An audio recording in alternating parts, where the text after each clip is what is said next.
قرآن اللہ کا آخری کلام ہے۔ اللہ تعالیٰ نے انسانوں کو جو علم عطا کرنا تھا وہ قرآن کے اندر آخری مرتبہ مکمل شکل میں تشکیل دے دیا گیا۔ دوستو، قرآن پاک کا نازل ہونا ایک ایسا واقعہ ہے کہ دوبارہ قیامت تک کبھی کوئی ایسا واقعہ رونما نہیں ہوگا۔ اگر کوئی ریسرچر جتنی مرضی ریسرچ کر لے، وہ یقیناً اس نتیجے پر پہنچے گا کہ نزول قرآن سے عظیم کوئی واقعہ رونما نہیں ہو سکتا، اور غیر مسلم بھی اس بات سے اتفاق کرتے ہیں۔ اللہ تعالیٰ کا قرآن مجید کو نازل کرنے کا مقصد بہت اعلیٰ ہے، اور اللہ تعالیٰ نے اسی مقصد کے لیے کائنات کو تخلیق کیا۔ اسی مقصد کی خاطر انسان کو پیدا کیا گیا اور اسے اشرف المخلوقات کا رتبہ عطا کیا گیا۔ تمام انبیاء کرام علیہم السلام کو اسی مقصد کے حصول کے لیے دنیا میں بھیجا گیا۔ اگر ہم قرآن مجید کے نازل ہونے سے پہلے والے واقعات کا جائزہ لیں تو دنیا میں ہر طرف ظلم، جہالت، گمراہی، شرک، بت پرستی، لوگ لوگوں کے غلام تھے، لوگ بتوں کی پوجا کرتے تھے، چاند ستاروں کو اپنا خدا کہتے تھے، سر عام قتل کر دیے جاتے تھے، انسان کی کوئی اہمیت نہیں تھی، عورت کو پاؤں کی جوتی سمجھا جاتا تھا، آقا کا جیسے دل کرتا اپنے غلام کے ساتھ ویسا ہی سلوک کرتا۔ قرآن پاک کے نازل ہونے کے بعد اللہ تعالیٰ نے قرآن مجید میں اعلانیہ طور پر یہ ارشاد فرما دیا، جس کا مفہوم کچھ یوں ہے کہ جو لوگ اپنی زندگیوں کے معاملات کے فیصلے اللہ کے نازل کردہ قانون کے مطابق نہیں کرتے، وہی لوگ تو کافر ہیں، یہی لوگ ظالم بھی ہیں۔ سورہ مائدہ آیت نمبر 44 اور 45۔ دوستو، ہم روزمرہ کی گفتگو میں عموماً یہ الفاظ استعمال کرتے ہیں کہ آج میرا فلاں کام کرنے کا دل نہیں کر رہا، آج میرا دل چاہ رہا ہے کہ میں اپنے دوست کی طرف جاؤں، اور انسان ابتدا ہی سے اس طرح کے جملے دہراتا آ رہا ہے۔ اگر ہم غور کریں تو قرآن مجید کی سورہ حج میں بھی اللہ تعالیٰ کا ارشاد ہے، آنکھیں اندھی نہیں ہو جاتی بلکہ وہ دل اندھے ہو جاتے ہیں جو سینوں میں ہیں۔ قرآن مجید میں دل کو غور و فکر کرنے والا قرار دیا گیا ہے۔ اگر سائنس کی بات کی جائے تو وہ اس کے بالکل الٹ ہے۔ سائنس کے مطابق دل کا کام محض خون کی روانی کو برقرار رکھنا ہے، مگر دوستو آج کی جدید سائنس قرآن مجید کی اس صورت کی تصدیق کرتی ہے۔ سائنسدانوں نے اس آیت کو لے کر جب دل پر ریسرچ کی تو سائنسدان چونک گئے، کیونکہ دل میں بھی غور و فکر کرنے والے عصبی نظام کا سلسلہ موجود ہے۔ ہمارا دل ہمارے جسم کا ایک اہم ترین حصہ ہے۔ یہ انسانی جسم میں خون کی سپلائی کے ساتھ ساتھ غور و فکر کا عمل بھی سر انجام دیتا ہے۔ اسی لیے قرآن و حدیث میں فرمایا گیا ہے کہ اگر انسان کا قلب درست ہوگا تو اس کے عمل بھی درست ہوں گے۔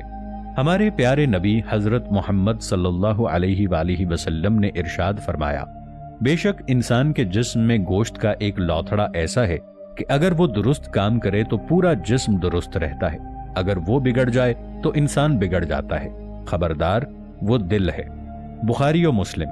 کسی زمانے میں سائنسدانوں کے نزدیک دل کا کام خون سپلائی کر کے محض انسانوں کو زندہ رکھنا تھا، مگر جیسے جیسے وقت بڑھتا گیا، ٹیکنالوجی جدید سے جدید ہوتی گئی، تو سائنسدان دل کی اس بات پر غور و فکر کرنے لگے جو قرآن مجید میں اللہ تعالیٰ نے 1400 سال پہلے ارشاد فرمائی تھی۔ دوستو، ہمارے گھروں میں پڑا ہوا یہ قرآن مجید محض ایک کتاب ہی نہیں ہے، اس میں بہت سے راز چھپے ہوئے ہیں جن سے وقت کے ساتھ ساتھ پردہ اٹھ رہا ہے۔ حضرت محمد صلی اللہ علیہ وآلہ وسلم پر نزول قرآن یعنی وحی کا ابتدائی دور اچھے سچے پاکیزہ خوابوں سے شروع ہوا۔ آپ صلی اللہ علیہ وآلہ وسلم خواب میں جو کچھ دیکھتے وہ سچ ثابت ہوتا۔ آپ غور و فکر کرنے اور سچائی کی تلاش میں غار حرا میں خلوت نشین ہو گئے، اور ایک دن آپ غار حرا میں ہی قیام پذیر تھے کہ اچانک حضرت جبرائیل علیہ السلام آپ صلی اللہ علیہ وآلہ وسلم کے پاس حاضر ہوئے اور کہنے لگے کہ اے محمد صلی اللہ علیہ وآلہ وسلم پڑھیے۔ آپ فرماتے ہیں کہ میں پڑھنا نہیں جانتا۔ آپ صلی اللہ علیہ وآلہ وسلم فرماتے ہیں کہ فرشتے نے مجھے پکڑ کر اتنی زور سے بھینچا کہ میری طاقت جواب دے گئی، اور اس نے 3 مرتبہ ایسا کیا، اور کہنے لگے کہ پڑھو اپنے رب کے نام سے جس نے پیدا کیا اور انسان کو خون کی پھٹکی سے بنایا، پڑھو اور آپ کا رب بہت ہی مہربانیاں کرنے والا ہے۔ سورۃ العلق آیت نمبر 2۔ آپ صلی اللہ علیہ وآلہ وسلم پر جب پہلی وحی نازل ہوئی تو آپ بہت خوفزدہ تھے، اور حضرت خدیجہ رضی اللہ تعالی عنہا کے پاس آئے اور انہیں کہا کہ مجھے کمبل اوڑھا دیجئے، اور حضرت خدیجہ رضی اللہ عنہا کو سارا واقعہ سنایا۔ حضرت خدیجہ رضی اللہ تعالی عنہا نے آپ کی ڈھارس بندھائی اور کہا آپ صلی اللہ علیہ وآلہ وسلم کا خیال صحیح نہیں ہے، خدا کی قسم اللہ آپ کو کبھی رسوا نہیں کرے گا۔ آپ صلی اللہ علیہ وآلہ وسلم عمدہ اخلاق کے مالک ہیں، اس قدر عمدہ اوصاف رکھنے والا انسان رسوا نہیں ہو سکتا۔ اس کے بعد تھوڑے وقفے کے لیے وحی کا سلسلہ منقطع ہو گیا۔ بعد میں حضرت جبرائیل علیہ السلام حضرت محمد صلی اللہ علیہ وآلہ وسلم کے پاس وحی لے کر آتے رہے اور اللہ تعالیٰ کا پیغام آپ صلی اللہ علیہ وآلہ وسلم تک پہنچاتے رہے، اور آپ صلی اللہ علیہ وآلہ وسلم اللہ کا پیغام لوگوں تک پہنچا کر ان کو رفتہ رفتہ مسلمان کرتے گئے۔ جیسے ہی وحی کا نزول ہوتا، آپ صلی اللہ علیہ وآلہ وسلم وہ کلمات اپنے صحابہ رضی اللہ تعالی عنہم کو بتا دیتے اور صحابہ اسے فوراً یاد کر لیتے۔ وہ ان آیات کو کھجوروں کے پتوں یا درختوں کے تنوں پر لکھ لیا کرتے۔ یہ سلسلہ تقریباً 23 سال تک چلتا رہا اور آپ صلی اللہ علیہ وآلہ وسلم 63 برس کی عمر میں انتقال فرما گئے۔ حضرت محمد صلی اللہ علیہ وآلہ وسلم کے دور میں قرآن مجید کتابی شکل میں موجود نہیں تھا۔ اس وقت قرآن مجید لوگوں کے ذہنوں اور مختلف درختوں، پتوں اور ہڈیوں پر لکھا ہوا تھا۔ دوستو، قرآن مجید جس زبان میں نازل ہوا ہے، یہ عربی تہذیب کی سب سے بہترین زبان ہے۔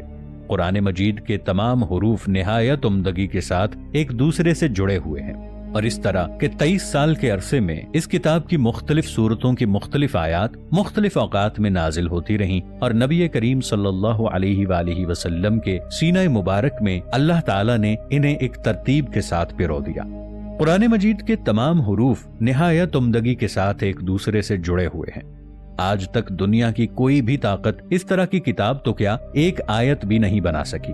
انسانوں کے لیے اس طرح کی کتاب لکھنا ناممکنات میں سے ہے، جیسا کہ اللہ تعالیٰ نے قرآن مجید میں ارشاد فرمایا ہے کہ تمام انسان اور جنات اس بات پر متفق ہو جائیں کہ اس قرآن جیسی کوئی کتاب لے آئیں تو اس کا مثل نہیں لا سکیں گے، بے شک ایک دوسرے کے مددگار ہو جائیں۔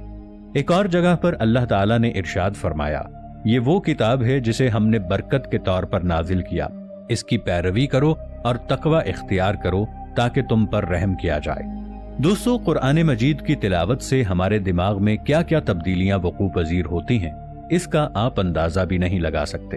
ایک ریسرچ کے مطابق قرآن مجید کی تلاوت کرنے سے پریشانی اور بے چینی کا خاتمہ ہوتا ہے۔ اس ریسرچ کے دوران مختلف لوگوں پر مشاہدہ کیا گیا، جیسے کہ طالب علم، حاملہ خواتین، مریض وغیرہ، تو یہ نتیجہ نکلا کہ قرآن مجید کی تلاوت کسی تھیراپی کی طرح کام سر انجام دیتی ہے۔ یہ انسانوں کے ذہنوں سے پریشانی دور کرتی ہے۔